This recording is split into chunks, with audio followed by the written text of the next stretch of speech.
Sebuah bengkel mesin yang berada di bawah flyover arah Pelabuhan Merak, Cilegon, Banten terbakar. Polisi menduga editor TV Yodi Prabowo meninggal bunuh diri setelah jalani swab tes Presiden Joko Widodo negatif COVID-19. Halo, selamat malam pemirsa. Aksi unjuk rasa menentang kebrutalan polisi dan pengerahan pasukan federal kembali bergejolak di Amerika Serikat. Bersama saya, Mirva Suri, inilah iNews Malam, selengkapnya untuk Anda. Sebuah bengkel mesin yang berada di bawah flyover arah Pelabuhan Merak, Kota Cilegon, Banten terbakar sore tadi. Sempat terjadi ledakan saat kebakaran. Banyaknya material yang mudah terbakar menyulitkan proses pemadaman. Dan akibat kebakaran ini pemirsa, arus lalu lintas menuju Merak macet panjang. Pemirsa, tebing setinggi 25 meter di desa Tobing Tinggi, Mandailing, Natal, Sumatera Utara, tiba-tiba longsor. Namun tidak ada korban jiwa dalam peristiwa tersebut. Banjir kembali melanda wilayah Kabupaten Bone Bolango, Gorontalo setelah diguyur hujan lebat selama 9 jam. 8 desa terendam banjir di kabupaten tersebut. Pemirsa, memasuki hari ke-13, Badan SAR Nasional menghentikan pencarian 9 nama yang dinyatakan hilang akibat bencana banjir bandang di Kabupaten Luwu Utara, Sulawesi Selatan. Meski tak lagi turun mencari korban hilang, namun satu tim Basarnas dari Kota Palopo masih berjaga di posko induk. Seorang sopir truk tewas tertimpa badan truk dan muatan kayu yang dibawanya saat sedang mengganti ban di jalan.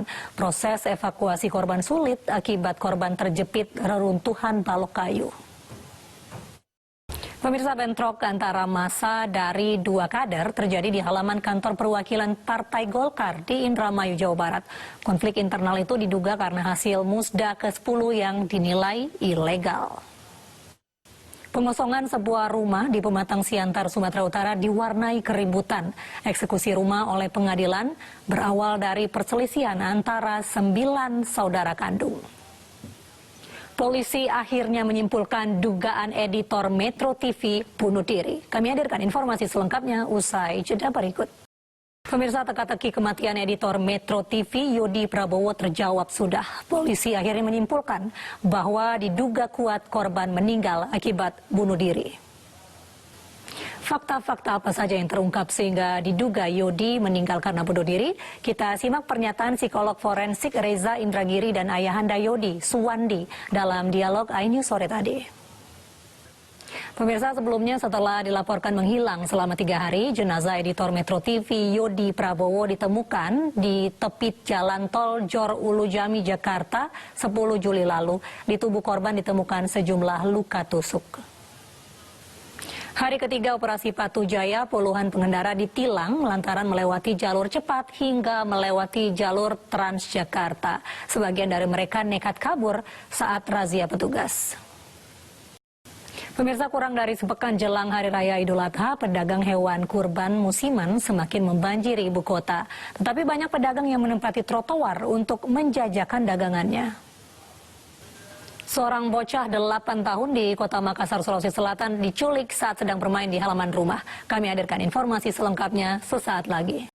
Pemirsa, seorang anggota petugas penanganan prasarana dan sarana umum ditangkap karena terlibat peredaran narkoba di wilayah Koja, Jakarta. Oknum PPSU itu ditangkap saat akan bertransaksi menjual narkotika jenis sabu. Pemakaman anggota petugas penanganan prasarana dan sarana umum yang tewas ditabrak truk di Cipayung, Jakarta diwarnai isak tangis keluarga. Sementara pelaku telah ditangkap polisi. Pemirsa, 7 tersangka perekrut dan pengirim TKI yang menjadi ABK di kapal ikan Cina ditangkap. Ketujuh tersangka juga terlibat dalam tewasnya seorang ABK asal Indonesia yang jenazahnya disimpan di lemari pendingin. Kita ke informasi tersangka pelecehan seksual terhadap puluhan anak dan remaja di Cilacap, Jawa Tengah hari ini menjalani rekonstruksi. Polisi diturunkan untuk mengamankan pelaku dari amukan warga.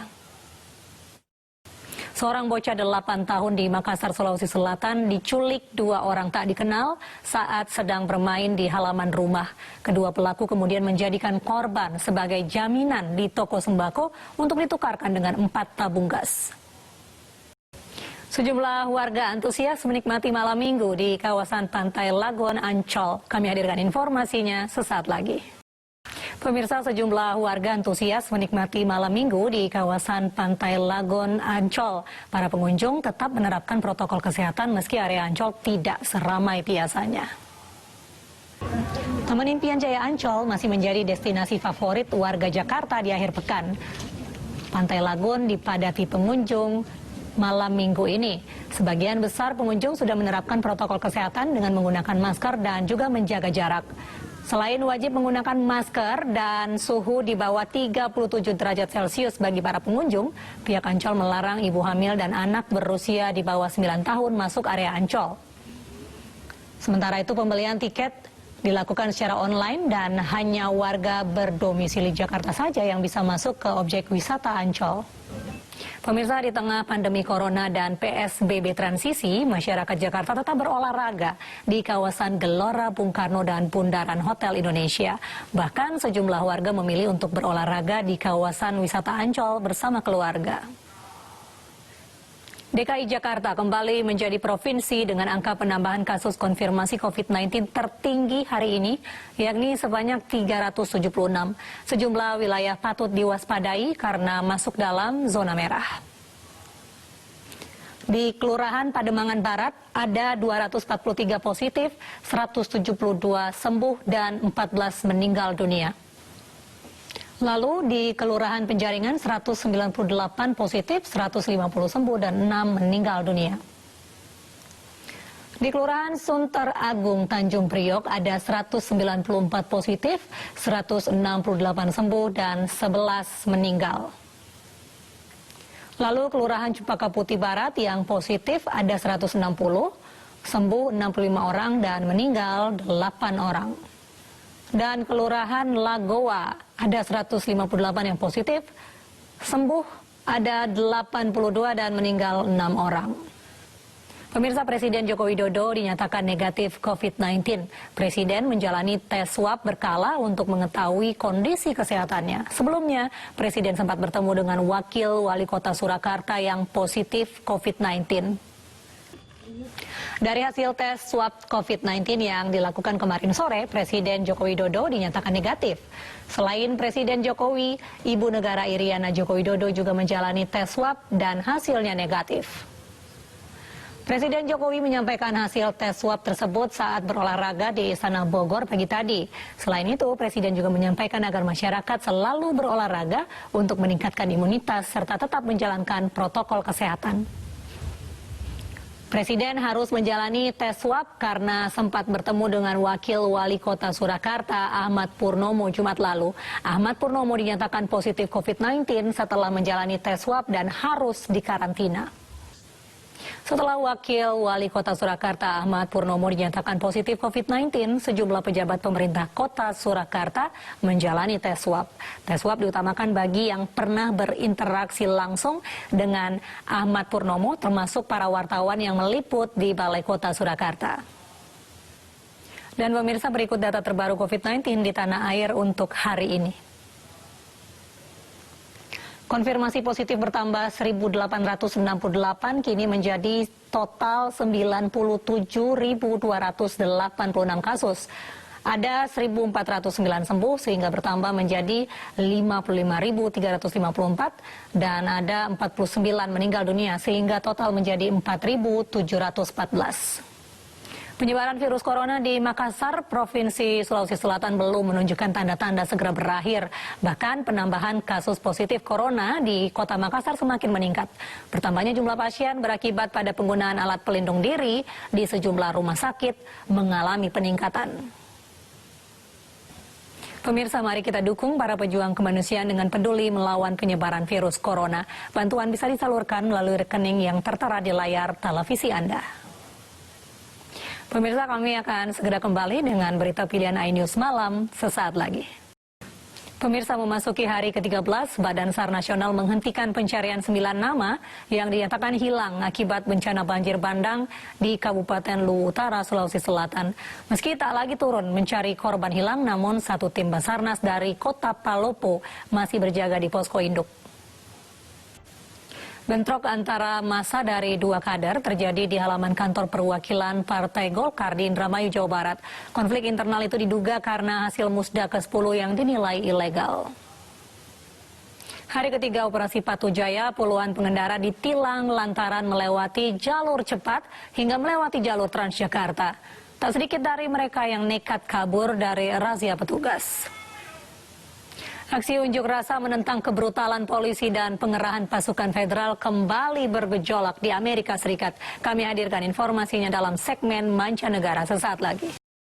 Aksi unjuk rasa menentang kebrutalan polisi dan pengerahan pasukan federal di Portland, Oregon, Amerika Serikat berakhir dengan tembakan gas air mata terhadap para demonstran Sabtu dini hari waktu setempat. Puluhan orang ditangkap dalam kasus tersebut. Pemirsa, ditutupnya galeri dan museum akibat pandemi COVID-19 membuat seorang pemilik galeri seni Brazil memutuskan untuk mengadaptasi budaya film drive-in dengan seni visual. Dia membuka pameran secara drive-thru di Sao Paulo. Pemerintah Arab Saudi memutuskan untuk membatasi pelaksanaan haji 2020 karena pandemi COVID-19. Salah satunya larangan menyentuh Ka'bah. Rencananya ibadah haji tahun ini hanya untuk 1.000 jemaah yang merupakan orang Arab Saudi atau warga asing yang berdomisili di Arab Saudi. Selain itu, sejumlah protokol kesehatan juga diterapkan mulai dari menjaga jarak fisik hingga memakai masker. Bahkan dalam aturan tahun ini, pemirsa, jemaah haji dilarang menyentuh Ka'bah dan mengikuti tanda jarak yang diatur saat tawaf. Sebelumnya, Arab Saudi juga sempat menutup Masjidil Haram dan Nabawi karena pandemi COVID-19. Dan berikut adalah protokol kesehatan untuk ibadah haji 2020. Yang pertama, memasang imbauan bahaya COVID-19 dalam berbagai bahasa. Kemudian yang kedua, larangan memegang Ka'bah, Hajar Aswad, dan membawa makanan di Masjidil Haram. Jemaah didistribusikan di semua lantai ibadah sa'i. Kemudian mengikuti tanda yang diatur pada saat tawaf. Jaga jarak antara jemaah haji 1,5 meter. Wajib mengukur suhu tubuh jemaah haji. Wajib memakai masker dan alat kesehatan lain. Dan terakhir, pembersihan dan disinfeksi secara berskala. Pemirsa, kita ke informasi olahraga di mana AC Milan dan Atalanta harus puas berbagi poin dalam lanjutan Serie A Italia. Il Rossoneri dan Ladea bermain imbang 1-1. Paris Saint-Germain menjadi juara Coupe de France 2020 usai menumbangkan Saint-Etienne di babak final. Neymar menjadi pahlawan Les Parisiens dengan gol tunggalnya. Demikian jumpa kita dalam iNews malam hari ini. Akhirnya saya Mirva Suri dan kerabat kerja yang bertugas undur diri. Terima kasih, selamat malam, sampai jumpa.